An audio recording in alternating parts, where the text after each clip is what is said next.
As primeiras impressões de quando a gente chega num lugar novo são realmente deslumbrantes. Você se prepara para uma viagem, não imagina o que vai acontecer, como que você vai ser recebido. E ao chegar nesse país, nessa cidade, nesse lugar novo que você começa a fazer imediatamente uma comparação do lugar onde você mora. Se você mora em São Paulo, a primeira característica quando você vai para uma cidade mais afastada é você observar a tranquilidade da região ou observar as áreas verdes. Se você mora numa cidade do interior, talvez você fique deslumbrado com o tamanho de São Paulo. Eu preparei aqui alguns temas para conversar com você, porque são definitivamente questões importantes para a gente discutir aqui. Olá, eu sou Luciana Andriotti, especialista em envelhecimento com propósito. E hoje, diretamente de Bremen, na Alemanha, eu quero trazer para você pontos que vão deixar você de queixo caído. A verdade é essa. Bom, num primeiro momento a gente se encanta com a geografia do lugar. Bremen é definitivamente uma cidade de conto de fadas. Datada da década medieval, nós temos aqui construções e uma estrutura da cidade que realmente parece que a gente foi transportado para um grande livro de histórias. O verde, a área verde, toda a magnitude do tamanho de vegetação que tem essa cidade, realmente é um convite para que você não fique dentro de casa. A temperatura oscila sim, hoje está frio, mas tem recurso, então a cidade fica cheia. Eu quero que você pense alguns pontos importantes. Estamos numa cidade que data há mais de 1.200 anos de existência. E, por incrível que pareça, a gente bebe água da torneira. A melhor água da Alemanha sai da torneira. O sistema de esgoto também tem uma capacidade incrível. Papel higiênico se joga no vaso sanitário. Perceba que eu fico me perguntando como que uma cidade que tem tanto tempo tem esse tipo de estrutura. Bom, também me pergunto sobre a manutenção da pavimentação. Tem lugares aqui que sim, estão em reforma, mas é tudo muito sinalizado e é tudo muito preservado. Então, aquele piso que é de paralelepípedo, mesmo depois de um ajuste, ele é mantido de forma exatamente igual, o que garante a viabilidade das pessoas. Tem outro ponto aqui que eu anotei, que é a educação das pessoas. São pessoas educadas sim. O alemão tem um estereótipo de ser extremamente austero, rígido. E você sabe que a gente foi conhecer uma cidade, Hamburgo, que tem uma igreja que sofreu os ataques da Segunda Grande Guerra Mundial. E ali, eu acho que foi de maior impacto para mim, em todo esse tempo que a gente está aqui, a necessidade da resistência, porque é um lugar surreal. Eu vou deixar algumas imagens aqui para você acompanhar e você vai entender o que a gente está falando. Um prédio que foi considerado o mais alto por muitos anos, que foi destruído parcialmente, mas que ainda resiste ao tempo e à história. E é um lugar de resistência, é um lugar também de resiliência. E isso me faz prestar atenção em relação ao perfil das pessoas que vivem nessa cidade. Realmente eles são mais sisudos, falam e parece que está brigando e nem necessariamente estão brigando. São extremamente rígidos com horários, com regras. Nossa, a gente tomou algumas broncas aqui, expulsos do café porque já ia fechar. No mercado a gente não conseguiu finalizar a compra sozinho, porque o mercado não tinha opção em inglês. E eles ficam realmente bravos quando as coisas saem da regra. Talvez essa seja uma questão para a gente levar de aprendizado para o Brasil. Talvez a gente precise colocar um pouquinho mais de regra no nosso dia a dia para que a gente consiga ter uma vida talvez com menos estresse. Aqui, 6 horas da tarde, tudo está fechado. E as ruas ficam sim repletas de carro e as bicicletas em suas casas. Isso significa que a pessoa voltou para o seu lar, voltou para o seu lugar de descanso. Numa cidade muito maior, é um pouco diferente, mas vale essa reflexão para a gente tentar colocar no nosso dia a dia. um pouquinho dessa viabilidade de mudança de comportamento. Bom, a gente falou de coisas muito boas, a gente vê aqui pessoas idosas, famílias, crianças, mães com carrinhos, bicicleta, tudo é muito viável. E eu descobri nas conversas com outras pessoas no congresso que a autonomia é um fator determinante desde pequeno. Então, me faz pensar uma outra coisa. As pessoas aqui usam suportes para andar. Quer seja aqueles suportes de trilha, os bastões de trilha, quer seja um andador, você vê andador com rodinha circulando muito pela cidade. E, num primeiro momento, eu fiquei encantada com essa história. Depois eu vim descobrir que, na verdade, eles usam isso por segurança. Porque o idoso aqui é tão idoso e mora sozinho, e diferente do Brasil, eles não têm uma família de suporte. O idoso aqui mora sozinho até 95, 97 anos. Ou seja, o que ele usa como equipamento é por segurança. Sabe por quê? Se ele cair, não tem ninguém para cuidar dele. O mercado de cuidadores de idosos aqui está em crise. Por quê?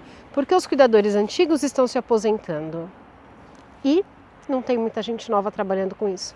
Quem trabalha como cuidador de idoso aqui? O refugiado, o estrangeiro, o latino. E gostam de trabalhar, viu? Se tem uma coisa que eu percebi é que eles valorizam demais a força de trabalho do brasileiro. Isso eu percebi no congresso e percebi com as pessoas que estavam conversando nos painéis, quando a gente se apresentava e dizia que era brasileiro. Todos valorizam a nossa força de trabalho. E uma das frases que eu vi foi: brasileiro não tem preguiça. Olha só. E aí a gente no Brasil às vezes fica achando que o povo não quer trabalhar. Vale uma boa discussão para um outro vídeo, mas deixa eu continuar aqui com um outro olhar. Eu vim para um congresso internacional, 81 países, mais de 600 trabalhos aceitos, apresentados. A gente está num polo tecnológico, num polo de inovação. O que tem de curativo, de primeira tecnologia aqui é surreal, é indescritível a qualidade do curativo, só que não tem prevenção. O congresso começou com um primeiro dado que me assustou. 3% das ações realizadas na área da saúde são de prevenção. Sabe o que falta aqui também? Equipe multidisciplinar. Num hospital afastado a 2 horas dessa cidade que a gente está, o hospital não tem nutricionista. Vejam, estamos falando de questões básicas de atendimento. Sabe essa visão integrada que a gente tanto fala? E eu sempre peço para você ficar atento ao seu estilo de vida, ao que você consome, ao que você come, ao que você assiste como conteúdo, a maneira como você vive, os seus relacionamentos, as suas oportunidades de repente começar uma prática de exercício físico, de mudar estilo de vida mesmo. Aqui é assim. Eles são treinados para serem autônomos, mas eu não tenho uma visão integrativista, não tenho uma visão integral desse paciente. Em todos os dias de congresso que eu fiquei, não ouvi falar sobre inflamação crônica oxidativa, que é uma das coisas que a gente tem batido o pé no Brasil para começar a tratar além da doença. Aqui ainda se olha para a doença, para o pé diabético, para a diabetes. Eu cheguei a ouvir de um profissional que existe uma campanha dizendo que se você tomar a medicação correta para diabetes, você come o que você quer. É assustador, não é? Eu fiquei chocada, porque para mim isso é uma discrepância. Imaginei encontrar uma situação completamente diferente. Equipamento, tecnologia, é indescritível. Camas que mobilizam o paciente sozinho. Vi um aparelho que cura feridas à base de jato de plasma frio. Tem cheiro de ozônio. E veja, agora, 2026, o ozônio foi inserido como uma prática legal do tratamento de feridas. e fora do Brasil, isso já existe há muito tempo. Eu gosto de fazer esse paralelo com você para você entender que nem tudo está perdido quando a gente pensa em Brasil. Ao contrário, nós temos um modelo de saúde no Brasil, que é o SUS, que ainda é o melhor modelo de atendimento à saúde do mundo. Aqui, parte do sistema do seguro-saúde, quem paga é o empregador. E quem paga é também o morador. Cerca de 15% da renda é direcionada para o sistema de saúde. Mas a gente também tem problema de atendimento aqui. A gente também tem problema de convênio, porque os convênios também querem reduzir custos, otimizar custos. Tive um outro dado que me assustou. Um convênio de saúde daqui libera um check-up para uma idade de 18 a 36 anos. Veja, parece uma discrepância. Em 18 anos da sua vida você pode fazer apenas um check-up. Porque se você chegar no médico hoje e falar para ele assim, eu quero fazer essa lista de exames de sangue, ele não vai pedir. Por quê? Porque você está andando, falando, a princípio não tem doença nenhuma, porque o olhar ainda é para a doença. Isso é chocante. Quando a gente está falando de um país que tem uma diferença climática, que tem um tipo de alimentação completamente diferente. Eu depois conto num outro vídeo que sofri um pouquinho com o tipo de alimentação que tem aqui. Agora, a verdade precisa ser dita. A gente precisa parar com essa síndrome de vira-lata. Brasileiro carrega, acho que dentro dele, essa síndrome de vira-lata. Quando a gente chega num país para apresentar um trabalho, os alemães simplesmente elogiaram os trabalhos, elogiaram a nossa força, a maneira como a gente conduz, elogiaram a nossa humanização. Parece que na era da tecnologia, da informática, da inteligência artificial, humanização ainda é um ponto de grande destaque. E foi um tema relacionado e conversado muito durante o Congresso. O que eu quero dizer para você é que assim, aqui tem idoso? Tem sim. Eles vivem muito de forma autônoma porque eles precisam, porque eles não têm escolha. Entende qual é a diferença? No Brasil, a gente tem a estrutura familiar querendo cuidar. Lá no Residencial Sênior Sabedoria e Vida, a gente recebe uma família que vai deixar um residente com a gente. Essa família sofre, essa família precisa ser acolhida, porque é um momento diferente da vida. Aqui, o idoso vai para o hospital quando já está num quadro extremamente grave, quando já dá muito pouco para se fazer. Uma informação que eu tive de um cuidador daqui é que assim, o convênio libera um profissional para fazer o home care uma vez na semana. E aí essa pessoa vai receber um banho, o profissional vai dar um banho nessa pessoa idosa, porque não tem profissionais que trabalham. E não é por falta de emprego, ao contrário. Um profissional de saúde aqui chega a ganhar 30 mil reais se a gente for converter. É claro que não dá para a gente converter de maneira exata, porque existe um custo de vida realmente diferenciado. Mas aqui você tem estrutura de trabalho, como a gente também tem no Brasil, né? Às vezes a gente reclama como profissional da saúde que o formato do trabalho esgota, a quantidade de pacientes esgota, e eu vou te contar, aqui não é muito diferente não. Os profissionais trabalham sob regime de contrato, então 13º, férias, não é obrigatório a empresa pagar. Se você for demitido, você leva exatamente a quantidade de plantões que você produziu. Meritocracia? Ixi, um tema que dá o que falar no Brasil, né? Mas acho que é necessário esse questionamento. O que a gente vê aqui? Protocolos de saúde muito bem aplicados, uma necessidade e uma urgência de manter treinamento efetivo para os profissionais. Cobrança de protocolo ali, na ponta da linha. Por quê? Porque precisa de segurança. Vocês entendem qual é a diferença? Às vezes no Brasil, me incomoda muito esse jeitinho do brasileiro fazer as coisas. Um faz uma coisa, o outro vai lá e faz outra, você vai num médico, o médico te dá uma prescrição, outro médico tem outra opinião e parece que ninguém chega muito à conclusão. Parece que a gente não tem essa segmentação de seguir protocolos, descrições terapêuticas, enfim. Aqui existe essa regra, essa redescrição, esse protocolo, mas é tanto protocolo que falta humanidade.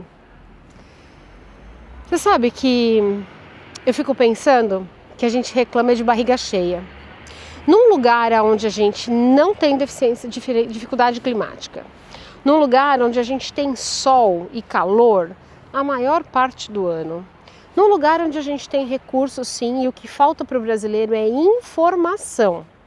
Você não sabe com toda certeza que a sua UBS está disponível para você chegar lá, fazer o seu cadastro no SUS, que é direito e não tem custo. Você passa pela UBS, é claro que você precisa entender o ritmo, a agenda, o ciclo. Vai ter bairro que tem uma UBS mais estruturada, um bairro que tem uma UBS menos estruturada. É muita gente, claro, é muita gente. Porque o SUS é o único sistema de saúde que acolhe uma pessoa que chega, um estrangeiro, e sem dificuldade essa pessoa atendida passa por uma cirurgia se for necessária. Então, o que eu quero dizer para você é assim, comece a se informar. O paciente que é informado, a família que é informada, não sofre. Não sofre porque ela entende qual é o processo que tem que ser seguido. Você sabe que o tema de final de congresso foi a autorresponsabilidade do paciente. Quer dizer, os profissionais se dedicam para orientar esse paciente a fazer tudo de forma correta. E dizem assim, está nas tuas mãos. Agora você segue. Será que isso não falta um pouquinho no Brasil? Parece que o profissional da saúde no Brasil vira quase um babá desses pacientes. Se você não liga, o paciente não vem. Se você não cobra, o paciente não retoma o tratamento. Se você dá uma orientação de um tênis, de um sapato, de um recurso, ele questiona. Essa é uma lição que a gente leva para o Brasil. Com toda certeza. Eu tenho falado sempre isso aqui no meu canal parceiro que você tem, que você conhece, nas palestras que eu informo, nos atendimentos que eu faço. Autogestão em saúde. Esse é o lema da Alemanha. Você precisa cuidar de si, porque você só tem a si.